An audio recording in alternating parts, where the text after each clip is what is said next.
നമസ്കാരം. പിണറായി വിജയൻ വിചാരിച്ചിരുന്നത് താൻ ചിരഞ്ജീവിയാണെന്നാണ്. ഒരിക്കലും മരണം തന്നെ തേടിയെത്തില്ല, ഒരിക്കലും തനിക്ക് അധികാരം നഷ്ടപ്പെടില്ല എന്ന് പിണറായി നനച്ച് വശായിപ്പോയി. പിണറായിയുടെ ആ ചിന്ത 10 വർഷം ഭരിച്ച ഉദ്യോഗസ്ഥന്മാർക്കുമുണ്ടായി. കേരളത്തിൻ്റെ ചരിത്രത്തിൽ ആദ്യമായി 10 വർഷം തുടർഭരണമുണ്ടായപ്പോൾ ജനാധിപത്യം തിരസ്കരിക്കപ്പെടുകയും പിണറായി പറയുന്ന ഉദ്യോഗസ്ഥന്മാർ മാത്രം പിണറായിക്ക് ഓശാന പാടാൻ കൂടെ നിൽക്കുകയും ചെയ്തു. തങ്ങൾ സർക്കാർ ഉദ്യോഗസ്ഥന്മാരാണെന്നും തങ്ങൾക്ക് നിയമങ്ങളും ചട്ടങ്ങളും ഉണ്ടെന്നും അവരൊക്കെ മറന്നുപോയി. പിണറായിക്ക് വേണ്ടി സ്തുതി പാടുക, രാഷ്ട്രീയ എതിരാളികളെ അപമാനിക്കുക എന്നിവയൊക്കെ ഉദ്യോഗസ്ഥന്മാരുടെ ശീലമായി മാറി. അഴിമതി നടത്താൻ അവർക്ക് ധൈര്യം കിട്ടി. പിണറായിയാണ് ഭരിക്കുന്നത്, ചിരഞ്ജീവിയായി പിണറായി തുടർന്നും ഭരിക്കും. അപ്പോൾ പിണറായിയുടെ ഇഷ്ടപ്രകാരം എന്ത് അഴിമതി ചെയ്താലും എന്ത് ചട്ടലംഘനം നടത്തിയാലും സുരക്ഷിതമാണ് എന്ന് ഇവർ കരുതി. പക്ഷെ ജനരോഷത്താൽ പിണറായി കടപുഴകി വീണു.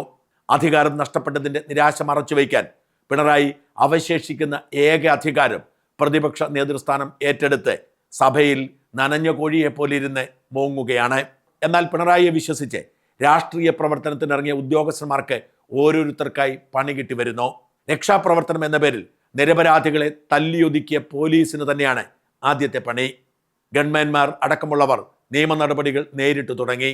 മുൻകൂർ ജാമ്യം ലഭിച്ചേക്കും എന്ന ആത്മവിശ്വാസം അവർക്കുള്ളത് കൊണ്ട് തന്നെ ഇപ്പോഴും നെഞ്ചുവിരിച്ച് നടക്കുന്നു. പക്ഷേ അവർക്ക് മേലുള്ള അച്ചടക്ക നടപടിയും മറ്റ് ശിക്ഷാ നടപടികളും തുടരുക തന്നെ ചെയ്യും. അടിമുടി പോലീസിൽ അഴിച്ചുപണി വരികയാണ്. 2 ആഴ്ചയിലധികം എടുത്തുകൊണ്ട് പോലീസിൻ്റെ ഇപ്പോഴത്തെ സാഹചര്യത്തെക്കുറിച്ച് വിശദമായ പഠനം മുഖ്യമന്ത്രിയും ആഭ്യന്തരമന്ത്രിയും നടത്തി. പോലീസിന് തലപ്പത്ത് മുതൽ താഴെ വരെ അഴിച്ചുപണി വരും. നിലവിലുള്ള DGPക്ക് തൽക്കാലം തുടരാൻ അനുമതി കൊടുക്കുമെങ്കിലും ബാക്കി എല്ലാ മേഖലകളിലും അഴിച്ചുപണി ഉണ്ടാവും. ക്രമസമാധാനത്തിൻ്റെയും ക്രൈംബ്രാഞ്ചിൻ്റെയും ചുമതലയാണ് ADGP വെങ്കടേഷിനെ. അദ്ദേഹം താരതമ്യേന ഭേദപ്പെട്ട ഉദ്യോഗസ്ഥനായതിനാൽ അദ്ദേഹത്തെ ക്രൈംബ്രാഞ്ചിൻ്റെ മേധാവി എന്ന നിലയിൽ തുടരാൻ അനുവദിക്കും. എന്നാൽ ക്രമസമാധാന നിലയിൽ മാറ്റമുണ്ടാവും. വിജയന്റെ വിദ്വേഷത്തിന് പാത്രമായി ഇടയ്ക്ക് സസ്പെൻഷൻ കിട്ടിയെങ്കിലും ഒടുവിൽ കാലിൽ പിടിച്ച് പ്രശ്നം പരിഹരിച്ച ഇന്റലിജൻസ് മേധാവി P. വിജയൻ ഒരുപക്ഷെ ക്രമസമാധാന ചുമതലയിലേക്ക് മാറ്റിയേക്കും. സുപ്രധാനമായ ക്രമസമാധാന ചുമതല 2ാം പിണറായി സർക്കാരിൻ്റെ കാലത്ത് MR അജിത് കുമാറിൻ്റെ കയ്യിലായിരുന്നു. ഒടുവിൽ അജിത് കുമാറിന് പുറത്തു പോവേണ്ട സാഹചര്യം ഉണ്ടായപ്പോൾ വെങ്കടേഷിനാണ് ചുമതല കൊടുത്തത്. ആ ചുമതല വെങ്കടേഷിൽ നിന്നും മാറ്റിയേക്കും. മനോജ് എബ്രാഹിമും ശ്രീജിത്തും തൽക്കാലം അതേ പദവികളിൽ തന്നെ തുടരും. ആ പദവികളിൽ നിന്ന് മാറ്റിയാലും അവർക്ക് ഭേദപ്പെട്ട പദവികൾ കൊടുക്കും എന്നാണ് റിപ്പോർട്ടുകൾ. എന്നാൽ അജിത് കുമാറിനെതിരെ കർശനമായ അച്ചടക്ക നടപടി ഉറപ്പായിട്ടുണ്ട്. DGP നിതിൻ അഗർവാൾ അടുത്ത മാസം വിരമിക്കുമ്പോൾ പകരം DGP പദവി കിട്ടേണ്ടത് ADGP അജിത് കുമാറിനാണ്. എന്നാൽ അതിനു മുൻപ് തന്നെ അജിത് കുമാറിന് മേൽ അച്ചടക്ക നടപടി ഉണ്ടാവുമെന്നും പ്രൊമോഷൻ കിട്ടാതിരിക്കുമെന്നും റിപ്പോർട്ടുണ്ട്. അങ്ങനെയെങ്കിൽ അടുത്ത സീനിയറായ ശ്രീജിത്തിനായിരിക്കും DGP പദവി കിട്ടുക. ഇപ്പോഴത്തെ DGP രവത ചന്ദ്രശേഖർ വിരമിക്കുമ്പോൾ യോഗേഷ് ഗുപ്ത, മനോജ് എബ്രാഹിം, ശ്രീജിത്ത് എന്നീ 3 പേരെയായിരിക്കും പരിഗണിക്കുക. തലപ്പത്ത് മാത്രമല്ല താഴത്തെ തട്ടുവരെ അതിശക്തമായി അഴിച്ചുപണി ഈ ആഴ്ചയിൽ തന്നെ ഉണ്ടാവും.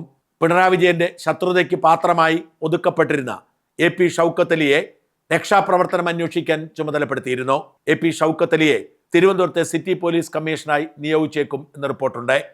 അദ്ദേഹം SP റാങ്കിലാണ് എന്നത് അതിന് തടസ്സമാകുമോ എന്നതിനെക്കുറിച്ച് സാങ്കേതിക പ്രശ്നം ബാക്കിയുണ്ടെങ്കിലും ചീഫ് സെക്രട്ടറി ഡോക്ടർ ജയതിലകിനെതിരെ നിരവധി പരാതികൾ ഉയർന്നു വരുന്നുണ്ടെങ്കിലും 1 മാസം കൂടി മാത്രം ബാക്കി സർവീസുള്ളയാൾ എന്ന നിലയിൽ കുഴപ്പമില്ലാതെ തുടരണം എന്നാണ് VD സതീശന്റെ ആഗ്രഹം.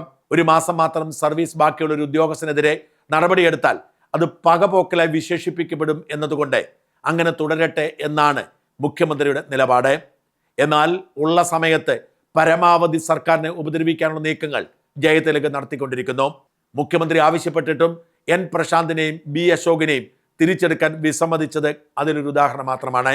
അശോകനെ തിരിച്ചെടുക്കാതിരിക്കാൻ വേണ്ടി കള്ളക്കഥകൾ കൊണ്ട് നിറച്ച ഒരു ഫയൽ തന്നെ ഉണ്ടാക്കി കൊടുത്തെന്നും തൽക്കാലം ഞാൻ പറയുന്നത് അനുസരിക്കൂ എന്ന് കാർക്കശ്യത്തോടെ മുഖ്യമന്ത്രിക്ക് പറയേണ്ടി വന്നു എന്നുമാണ് ഉന്നത വൃത്തങ്ങൾ നൽകുന്ന സൂചന.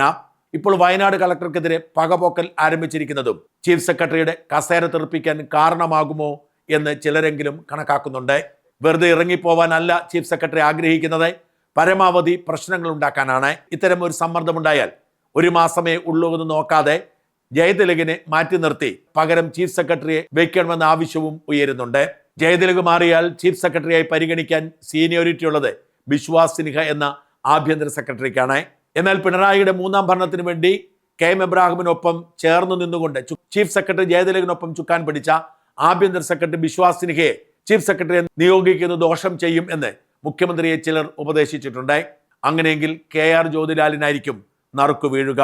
ഗവൺമെന്റ് സെക്രട്ടറി തലത്തിൽ അടിമുടി അഴിച്ചുപണി ഇന്നോ നാളെയോ ഉണ്ടായേക്കുമെന്നാണ് റിപ്പോർട്ട്. അതിന്റെ ഭാഗമായി 2 വർഷം തികയ്ക്കാത്ത ഉദ്യോഗസ്ഥന്മാരെ സിവിൽ സർവീസ് ബോർഡ് ചേർന്ന് ഇന്ന് വിളിച്ച് അഭിപ്രായം തേടുന്നുണ്ട്.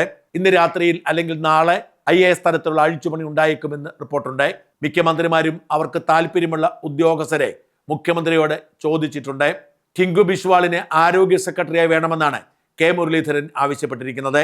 വനം നൈപുണ്യ വികസന വകുപ്പ് സെക്രട്ടറിയായി സസ്പെൻഷൻ തിരിച്ചു വരുന്ന പ്രശാന്തിനെ വേണമെന്ന് മന്ത്രി ഷിബു ബേബി ജോണും ആവശ്യപ്പെട്ടിട്ടുണ്ട്. ഇത്തരത്തിൽ മിക്ക മന്ത്രിമാരും ഓരോ ആവശ്യങ്ങൾ ഇതിനോടകം ഉന്നയിച്ചു കഴിഞ്ഞു. ഇതനുസരിച്ചുള്ള അഴിച്ചുപണി ഉടനുണ്ടാവുമെന്ന് തീർച്ചയാണ്. ഇതിനിടയിൽ പിണറായിയുടെ കൂടെ നിന്ന് വൃത്തികേട് കാണിച്ച ഉദ്യോഗസ്ഥന്മാരെ തെരഞ്ഞുപിടിച്ച് അവർക്കെതിരെ അന്വേഷണം പ്രഖ്യാപിക്കാൻ സമാന്തരമായി നീക്കങ്ങൾ ആരംഭിച്ചിട്ടുണ്ട്. സർക്കാരിൻ്റെ പ്രചരണത്തിന് വേണ്ടി പ്രവർത്തിക്കാൻ അനുമതിയുണ്ടെങ്കിലും PRDയിലെ ഉദ്യോഗസ്ഥരും സർക്കാർ ഉദ്യോഗസ്ഥരായതുകൊണ്ട് തന്നെ രാഷ്ട്രീയം പാടില്ല എന്നാണ് നയം. എന്നാൽ VD സതീശനെതിരെ നുണേശന്റെ നുണകൾ എന്ന പേരിൽ ഉണ്ടായ ക്യാമ്പയിനെ ചുക്കാൻ പിടിച്ചത് ഒരു PRD ഉദ്യോഗസ്ഥനാണെന്ന് ബോധ്യപ്പെട്ടിട്ടുണ്ട്. PRD ഉദ്യോഗസ്ഥനെതിരെ അന്വേഷണം പ്രഖ്യാപിച്ച് നടപടിയെടുക്കാൻ നീക്കം തുടങ്ങി എന്ന് തിരിച്ചറിഞ്ഞ് അതൊഴിവാക്കാൻ വേണ്ടി ഒരു CPM MLAയുടെ PA ആയി ഇയാളെ തൽക്കാലം നിയമിക്കാനുള്ള നീക്കം തകൃതിയാക്കിയിട്ടുണ്ട്. കോൺഗ്രസ് MLA സന്ദീപ് വാര്യർ PRDയുടെ ഇത്തരം ക്യാമ്പയിനുകൾ നേതൃത്വം കൊടുത്ത ഉദ്യോഗസ്ഥർക്കെതിരെ നടപടി വേണം എന്നാവശ്യപ്പെട്ട് മുഖ്യമന്ത്രിക്ക് പരാതി കൊടുത്തതോടെ PRDയുടെ പ്രവർത്തനങ്ങളെക്കുറിച്ച് അന്വേഷണം ആരംഭിച്ചിട്ടുണ്ട്. PRD പിണറായി സർക്കാരിന് വേണ്ടി പ്രചരണം നടത്തുക മാത്രമല്ല രാഷ്ട്രീയ എതിരാളികൾക്കെതിരെ നുണപ്രചരണവും നടത്തിയത് അതിശക്തമായ ചട്ടലംഘനമായി വ്യാഖ്യാനിക്കപ്പെടുന്നു. ആ ഇരുണ്ട കാലം എന്ന പേരിൽ ഉമ്മൻചാണ്ടി സർക്കാരിന്റെ ഭരണ നേട്ടങ്ങളെ ഇകഴ്ത്തി കാണിക്കാൻ PRD നടത്തിയ ക്യാമ്പയിൻ ചട്ടലംഘനമാണെന്നാണ് ചൂണ്ടിക്കാണിക്കുന്നത്. ഒരു സർക്കാരിൻ്റെയും നേട്ടങ്ങളെ ഇകഴ്ത്താൻ PRDക്ക് അവകാശമില്ല. നിലവിലുള്ള സർക്കാരിൻ്റെ നേട്ടങ്ങളെ ഉയർത്തിക്കാട്ടാൻ അവകാശമുണ്ടെങ്കിലും രാഷ്ട്രീയമായി കൈകാര്യം ചെയ്യാൻ PRDക്ക് അവകാശമില്ല. അത്തരം ക്യാമ്പയിനുകൾക്ക് തുടക്കമിട്ടവരും ആ ഫയലുകളിൽ ഒപ്പിട്ടവരുമടക്കം എല്ലാ ഉദ്യോഗസ്ഥന്മാർക്കെതിരെയും അന്വേഷണം ഉണ്ടാകുമെന്ന് തീർച്ചയായിട്ടുണ്ട്. PRDയിലായിരിക്കും ഒരുപക്ഷെ ഏറ്റവും വലിയ അഴിച്ചുപണി ഉണ്ടാവുക. രമേശ് ചെന്നിത്തലയുടെ ഓഫീസിൽ പ്രവർത്തിച്ചിരുന്ന K. അമ്പാടിയെ പിന്നീട് PRD ഡയറക്ടറായി നിയോഗിക്കുകയും അവിടെ നിന്ന് പുറത്താക്കുകയും ചെയ്തിരുന്നു.